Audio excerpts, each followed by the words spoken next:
हाँ बच्चों, KN Maurya classes में आप लोगों का स्वागत है। हम लोग पढ़ रहे थे प्रीवियस वीडियो में प्लांट हार्मोन में ग्रोथ रेगुलेटर वृद्धिवर्धक हार्मोन पढ़ रहे थे।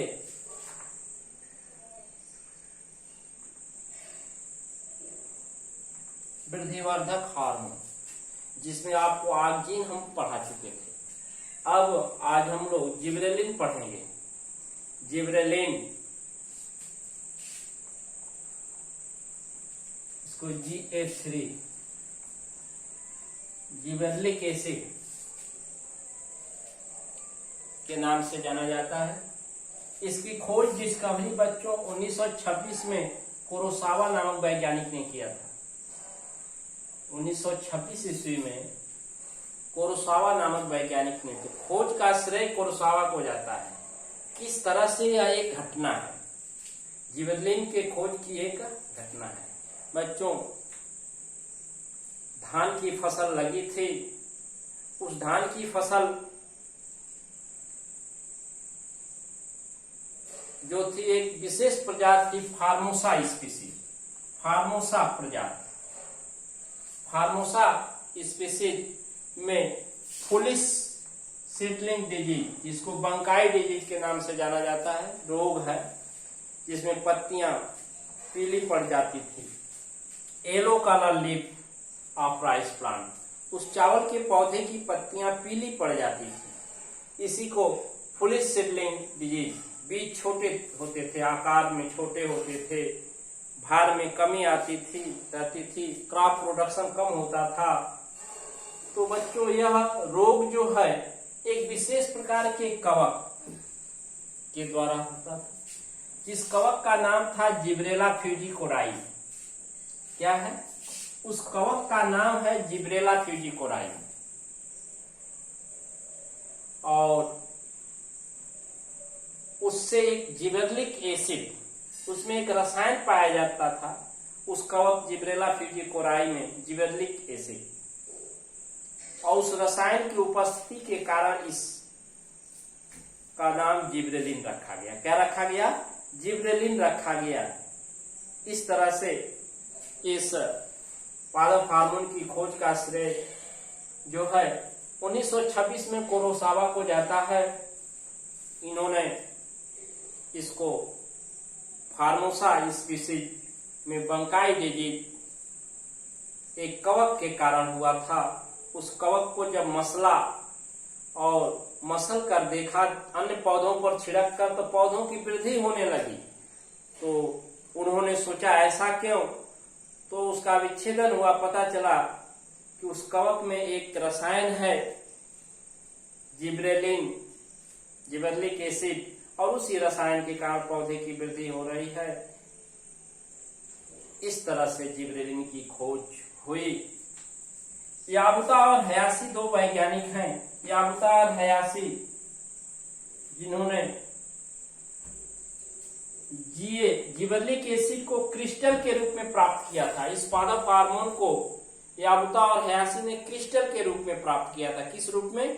क्रिस्टल के रूप में प्राप्त किया था। तो खोज का श्रेय 1926 में कुरोसावा को जाता है, और ये याबुता एवं हयाशी ने जिबरेलिक एसिड को क्रिस्टल के रूप में प्राप्त किया था।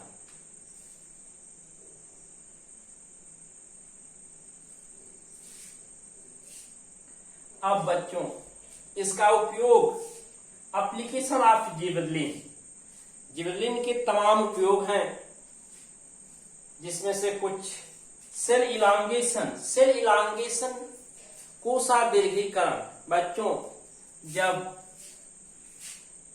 एपिकल मेरिस्मेटिक टिश्यू शीर्षक विभाजोत्की ऊतक होता है, तो CDP, CEP और CMP, एपिकल मेरिस्मेटिक टिश्यू शीर्षक विभाजोत्की ऊतक के वृद्धि होने से जो है सेल डिवीजन फेज, CDP का मतलब कोशा विभाजन प्रावस्था, और CEP सेल इलांगेशन फेज, कोशा देखीकरण प्रावस्था।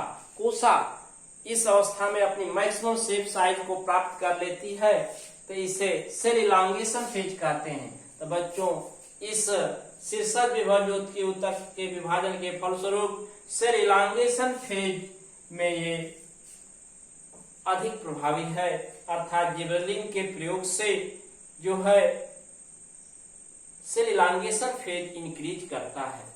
पुष्पन में प्रकाश दीप्त काल को कम करना, दूसरा है पुष्पन में प्रकाश दीप्त काल। कुछ ऐसे पौधे हैं हिंडमेन वगैरह जिसमें पुष्पन फ्लावरिंग के लिए अधिक समय तक प्रकाश की अवधि की आवश्यकता पड़ती है, लेकिन जिबरेलिन के छिड़काव होने के बाद उनके फ्लावरिंग के लिए बहुत कम समय तक प्रकाश की आवश्यकता हो जाती है।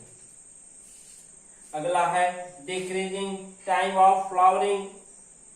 डिक्रीजिंग टाइम ऑफ फ्लावरिंग, कुछ ऐसे पौधे होते हैं जिनके पुष्पन में अधिक देर लगती है, काफी समय लगता है, तो जिबरेलिन के छिड़काव से उन पौधों में पुष्प का टाइम पीरियड अवधि कम हो जाता है। पुष्प का टाइम क्या हो जाता है? कम हो जाता है समय। सीडलेस फ्रूट, बीजहीन फल प्राप्त किए जाते हैं अनिषेक फलन क्रिया द्वारा। अनिषेक फलन क्या है? Without fertilisation formation of fruit take place is known as parthenogenesis. बिना निषेचन क्रिया के ही फल का निर्माण हो जाता है। इस क्रिया को अनिषेक फलन तथा उन बीजों को अनिषेक फलनी फल कहते हैं। इस प्रकार के फलों में बीज नहीं पाए जाते हैं, यदि पाए भी जाते हैं तो स्टेराइल होते हैं। तो इस तरह से सीडलेस फ्रूट, बीजहीन फलों के उत्पादन में प्रसूति काल को कम करना। बच्चों कुछ ऐसे बीज होते हैं जो सुसुप्त अवस्था के बाद ही वो अंकुरित होते हैं, उतने टाइम इंटरवल तक ये क्या होते हैं कि अंकुरित नहीं होते, तो आगजीन के जिबरेलिन के छिड़काव से इनकी प्रसुप्त अवस्था कम हो जाती है, कम समय में ही ये अंकुरित हो जाते हैं।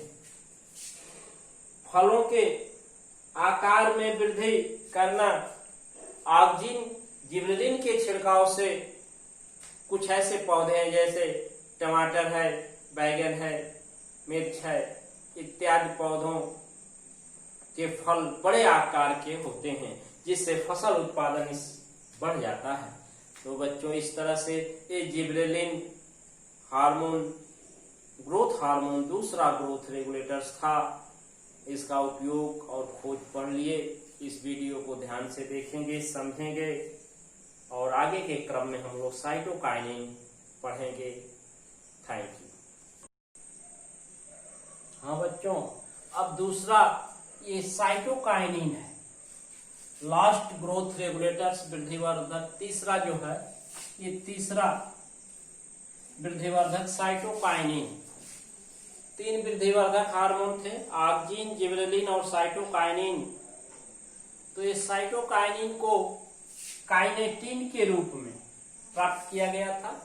काइनेटिन के रूप में मिलर नामक वैज्ञानिक ने 1955 में, ध्यान दीजिए, इस साइटोकाइनिन को काइनेटिन के रूप में प्राप्त किया गया और इसको मिलर नामक वैज्ञानिक ने 1955 ईस्वी में हेरिंग फिश स्पर्म ने शुक्राणु,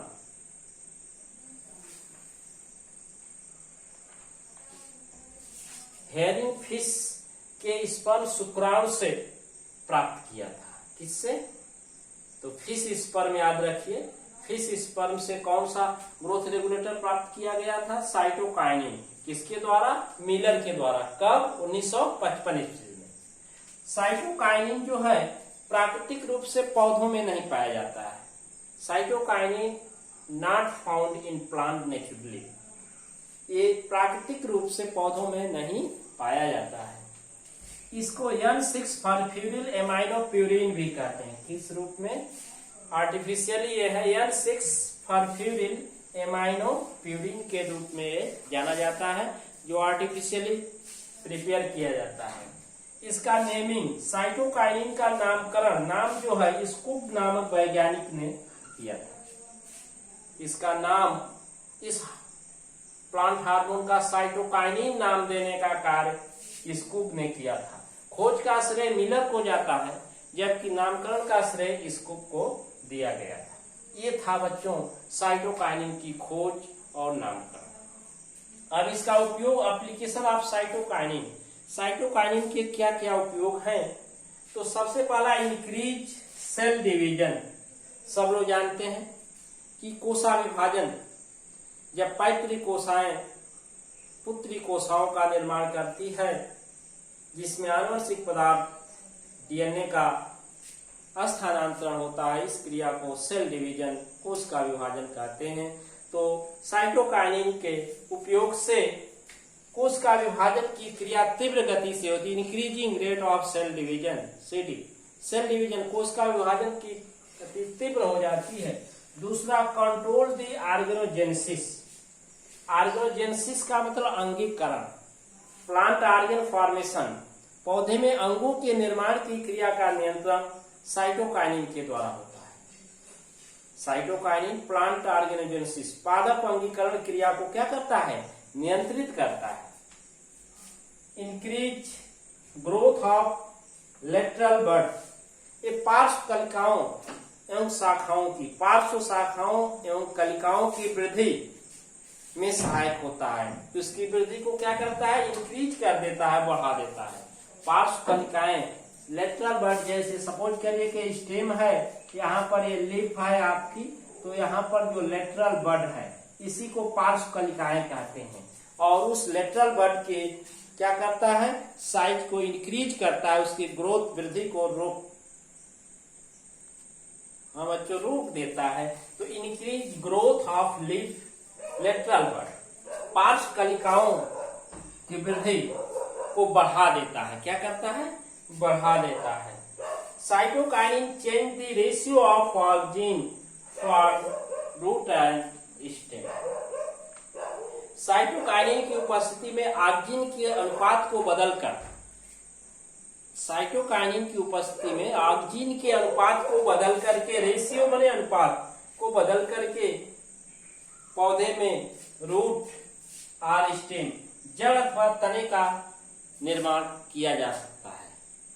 तो बच्चों, ये रहा आपका साइटोकाइनिन का उपयोग। इस तरह से हम लोग प्लांट कोऑर्डिनेशन, पादप समन्वयन में ग्रोथ रेगुलेटर और ग्रोथ इनहिबिटर दो रूप देखे थे, जिसमें ग्रोथ रेगुलेटर के अंदर 3 पादप हार्मोन ऑक्सीन, जिबरेलिन, साइटोकाइनिन हम लोग पढ़ लिए। अब अगली वीडियो में हम आपको ग्रोथ इनहिबिटर, वृद्धि निरोधक ऐसे रसायन पढ़ाएंगे द ग्रोथ ऑफ प्लांट, पौधे की वृद्धि को रोक देते हैं, इसीलिए इसको ग्रोथ इनहिबिटर या वृद्धि निरोधक कहते हैं। Thank you.